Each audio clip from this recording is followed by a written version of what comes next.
Hello, everybody. My name is Ritesh Ahuja, and we are going to go through an overview of Bayun next. So, what is Bayun? Bayun is a trustless SDK to enable enterprise SaaS applications protect their customer data, especially any data of sensitive nature. Now, what do we mean by trustless? It means that the SDK does not rely on any trusted server-side logic or infrastructure to enforce the access policies on the data being protected. And it does not trust any privileged humans either. And we'll see in a bit how it is far superior to both zero trust as well as end-to-end encryption, even if used together. A little bit about the Bayun team first. So we have experience in many different areas of security, having worked at companies like Ericsson, Google, JLL, etc., especially on the enterprise side, and also many startups like Guavas. And Guavas itself was a pioneer in the domain of security analytics.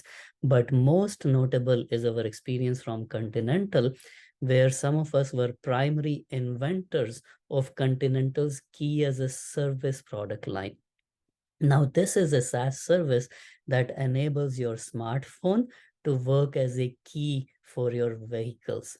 So as you can imagine, this is one of the most secure SaaS services ever possible. And in fact, some of us worked on a joint project with Apple and BMW to make iPhone work as a more secure key fob for some of the recent BMW cars than even the physical key fob that ships with these vehicles. So this experience is what enables us to make security for general SaaS services as good as is technically feasible. Now, if we look at the current state of our privacy and security, it seems to be in a total mess, with not only financial data getting breached en masse, but even our sensitive healthcare data also getting breached left and right. And even some of the highly sensitive data of very personal nature is not safe either. And more recently, women are even concerned that the data being collected by their period tracking apps could be used as a weapon against them. And if we zoom out a little bit and look at the broader picture, the situation seems to be far worse. In fact, Professor Madnick from MIT, who himself is a pioneer in the field of cybersecurity, both on the technical side, having published some of the early books on the subject, and also on the business side, having started multiple successful companies in the domain, recently published this report just a few months ago, which shows that almost 80% of people have had their sensitive data exposed, and even some of the largest and most resourceful organizations and companies in the world are not safe either. And cybercrime has become a very lucrative business over last few years. And we think the reason this is the case is because the current security model is totally broken. So if we compare trying to protect data to basically protecting a princess, the current model works by building a castle to keep the princess safe, and then building taller walls and deeper moats over time to keep increasing her safety. And then the entry to the castle is kept protected through these trusted doormen and security guards who are deployed at access to even higher and higher towers where the princess is kept isolated. So obviously, with today's world of cloud and mobile, where everybody is working from everywhere and with high degree of collaboration, the current model just doesn't work anymore because it's equivalent to the princess having to collaborate with many different visitors throughout the day and even having to travel outside the castle multiple times to work with others.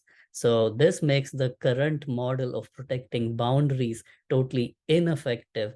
And it's no wonder that even the best of organizations, including those who are supposed to help others get secure, companies like Microsoft Symantec, are not able to defend themselves, let alone protect others.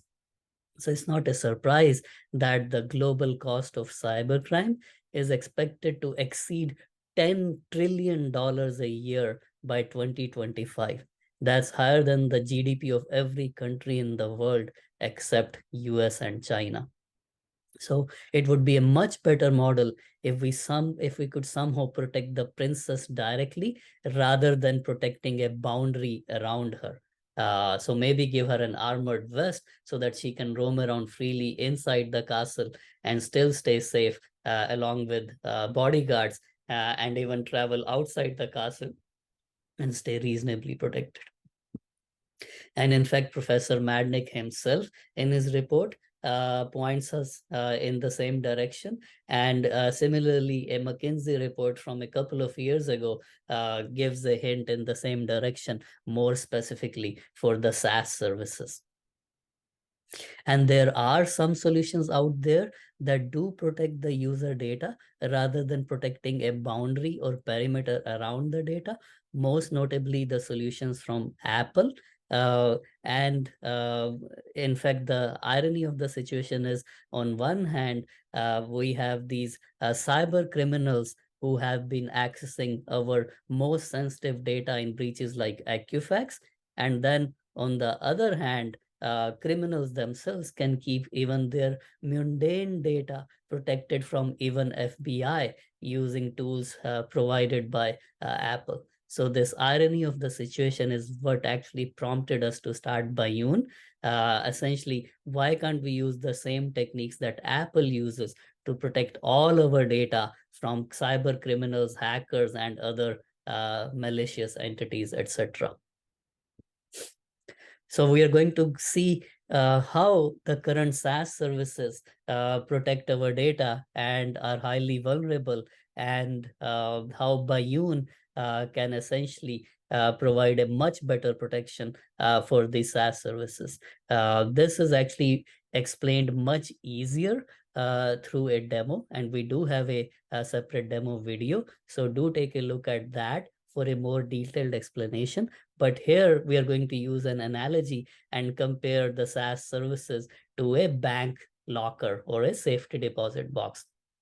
So just like a bank locker is supposed to protect our highly valuable assets, say gold, a SaaS service is supposed to act as a custodian of our digital assets, our digital gold, and keep it safe. So if I go to a bank and deposit my valuable asset data A, the data is kept protected with a key, and the bank manager keeps a register to keep track of who has access to my locker. Now, let's say if I share my access to my locker with my close family members, user 2 and user 3, the bank manager would update their register to say who should have access to my locker.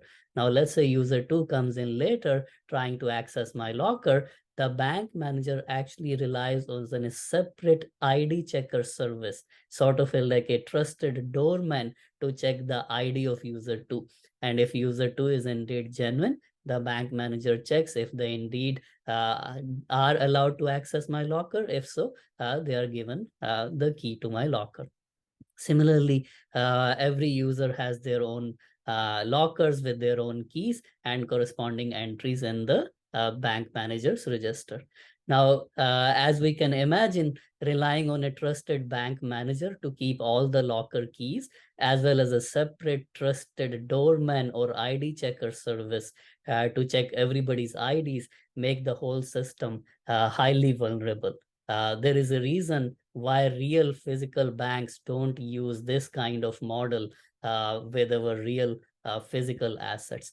In fact, the situation is far, far worse with the current SaaS services, with the whole API proliferation and the service accounts, etc., allowing the bank manager to share our locker key with many other different types of managers. For example, not only the bank manager himself can access all the lockers, the property manager of the physical building where the bank branch is located can access all the lockers as well. And so can many other managers at different levels, making the service a total mess as far as the security is concerned. So no wonder that we can't stop the breaches that are currently happening everywhere. Now, if the SaaS service uses Bayun, it actually protects the user data in two major steps. The first thing Bayun does is every user gets their own key to the locker rather than the bank manager controlling the locker key, just like a physical bank safety deposit box works today.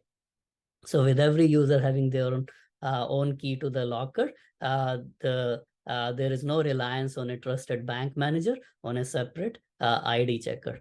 And similarly, if I share my locker access with my close family members, they get their own key to the locker through the bank getting a locksmith to cut new keys in such a way that there is still no trusted doorman or a bank manager that needs to be relied on. So this model ensures that the SaaS service becomes immune to all these threats at three different levels.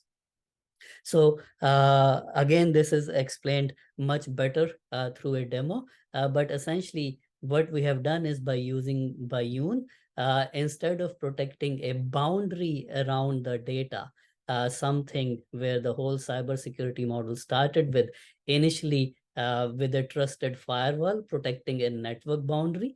Then over time, that boundary has been shrinking to every application or every microservice, but still we have been relying on this trusted piece of code acting as a trusted doorman to protect the boundary, even with the whole zero trust model, etc. But with Bayun, what we have done is we have not only shrunk the boundary all the way to the data level, the smallest perimeter that is possible, but more importantly, we have made it trustless through a lock. So we are relying on physics, or rather maths of cryptography, to protect the user data rather than relying on a trusted piece of code.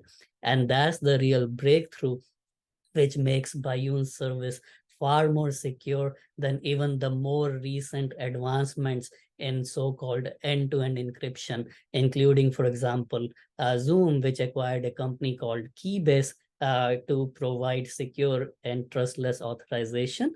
But still, these services leave a lot of other aspects unprotected related to the whole end-to-end encryption or zero trust, especially in the area of enterprise administrative controls, where Bayun really stands apart.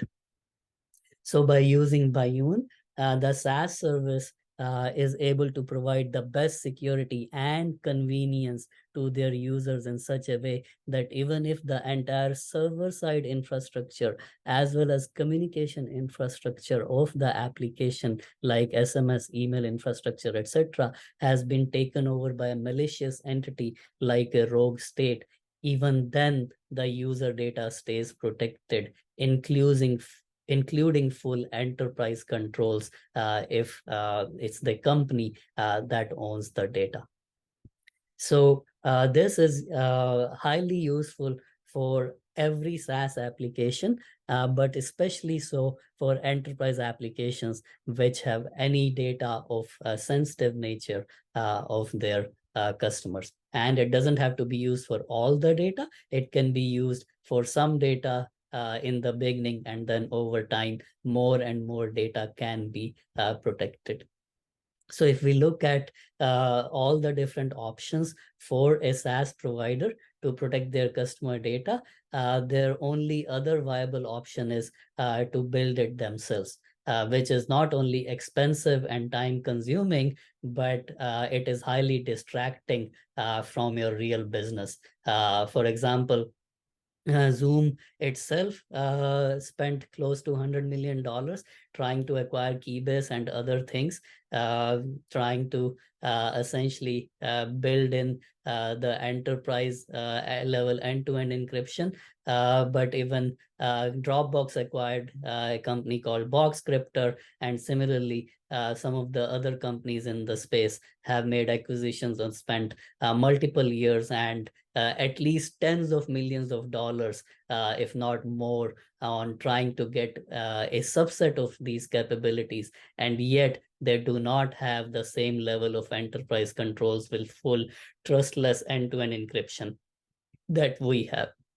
So this makes Bayun the best, or rather the only solution that is easily usable for any SaaS application. And we have SDKs for use both on the client side as well as server side, with very flexible deployment options. And like I said, we do have a demo video which shows the whole protection in more detail. So do take a look at that as well, and let us know if you have any questions.